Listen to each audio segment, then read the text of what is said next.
Hi అండి, welcome to Preethi channel. ఎలా ఉన్నారు? ఈరోజు నేను మన ఛానల్లో చూపించబోయే రెసిపీ టమాటా తొక్కండి. చాలా అంటే చాలా బాగుంటుంది రైస్లోకి, దోశ, టిఫిన్స్లోకి.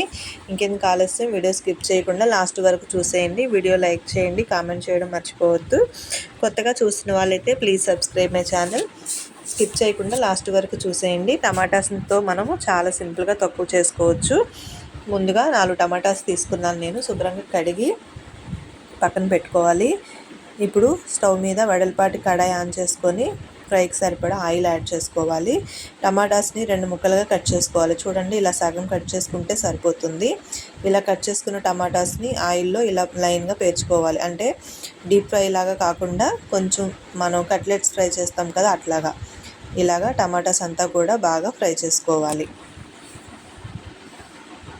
చూసారు కదా, టమాటాస్ అన్నీ కూడా ఇలాగ పేర్చేసుకున్నాక పక్కన పెట్టుకుందాం. మూత పెట్టి ఒక 2 నిమిషాలు. ఈలోగా దీనిలోకి ఒక 5-6 పచ్చిమిర్చి కావాలండి. బాగా సన్నగా ఇలా కట్ చేసుకోవాలి, తురిమినట్టు. చూడండి, లేదంటే చాపర్తోనన్నా కట్ చేసుకోండి. ఇంతేనండి. టమాటాస్ అంతా కూడా ఒకవైపు మగ్గింది కదా, రెండో వైపు కూడా టర్న్ చేసుకుందాము. ఇలా అటు ఇటుగా టమాటాస్ని పూర్తిగా మగ్గపెట్టుకోవాలండి. మధ్యలో 2-3 సార్లు ఇలాగ మనం మూత పెట్టి టర్న్ చేసుకుంటూ ఉంటే టమాటా లోపల వరకు కూడా బాగా ఉడికిపోతుంది. చూసారు కదా, ఈ విధంగా టర్న్ చేసుకోవాలి. టమాటా బాగా ఉడికిపోతే మనకి పైన తొక్క అనేది బయటకు వచ్చేస్తుంది. చూడండి, ఫోర్క్తో లాగితే ఎలా వచ్చేస్తుందో ఇలాగా టమాటాస్ మీద ఉన్న పీలర్ అంతా, తొక్క అంతా కూడా తీసేసుకోవాలి. ఇప్పుడు టమాటా అంతా కూడా వచ్చేసింది. మీకు టమాటా మీరు రాకపోతే స్పూన్తో ప్రెస్ చేసినా కూడా ఇలా వచ్చేస్తుందండి. ఈ విధంగా తీసేసుకోవాలి. టమాటా మీద ఉన్న తొక్క అంతా కూడా తీసుకున్నాక మూత పెట్టి ఒక 2 నిమిషాలు మగ్గనిచ్చుకోవాలి.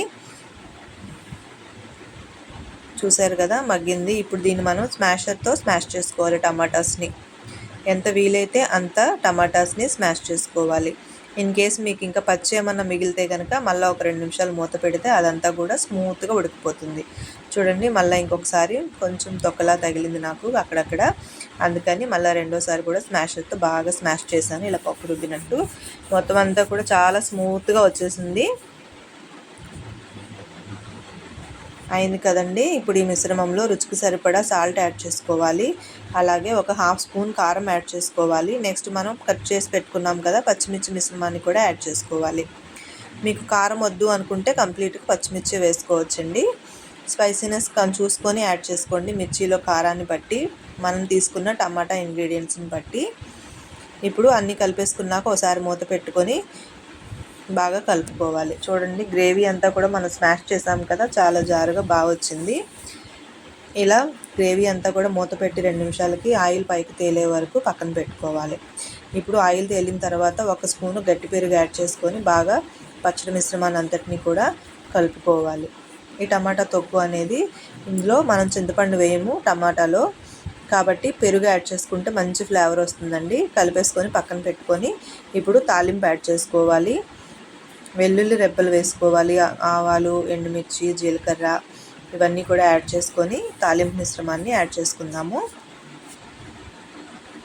ఇంకేంటండి, మీరు కూడా ఈ రెసిపీని ట్రై చేయండి. మీరే ట్రై చేస్తే నాకు కామెంట్ చేయండి, మీకు ఎలా కుదిరిందో కూడా కామెంట్ చేయండి. తాలింపు అంతా కూడా ఫ్రై అయిపోయింది. ఇప్పుడు దీంట్లో లాస్ట్లో కొంచెం ఇంగువ యాడ్ చేసుకోవాలి. ఇంగువ అనేది ఆప్షనల్ అండి, కానీ యాడ్ చేస్తేనే చాలా టేస్ట్ బాగుంటుంది. ఇప్పుడు తాలింపు మిశ్రమాన్ని తీసుకెళ్ళి టమాటా తొక్కులో యాడ్ చేసుకోవాలి. చూడండి, ఇట్లా వేసేసుకొని బాగా కలిపేసుకోవాలి. మీకు నచ్చినట్లయితే ఉల్లిపాయను కూడా కట్ చేసుకొని యాడ్ చేసుకోవచ్చు. నేనైతే యాడ్ చేయలేదండి, ఇలాగే వేసుకున్నాను. చాలా అంటే చాలా బాగుంటుంది రెసిపీ. మీరు కూడా ట్రై చేయండి. మీకు ఎలా నచ్చిందో నాకు కామెంట్ చేయడం మర్చిపోవద్దు. కొత్తగా చూస్తున్న వాళ్ళైతే ప్లీజ్ సబ్స్క్రైబ్ మై ఛానల్ అండి. నేను చేసే వీడియోస్ అన్నీ కూడా మీకు రెసిపీస్ మీకు అలర్ట్ కింద వస్తాయి. అలర్ట్లో మీరు చూసేయచ్చు. లైక్ చేయడం మర్చిపోవద్దండి. Thank you for watching. Thank you for support. Thank you.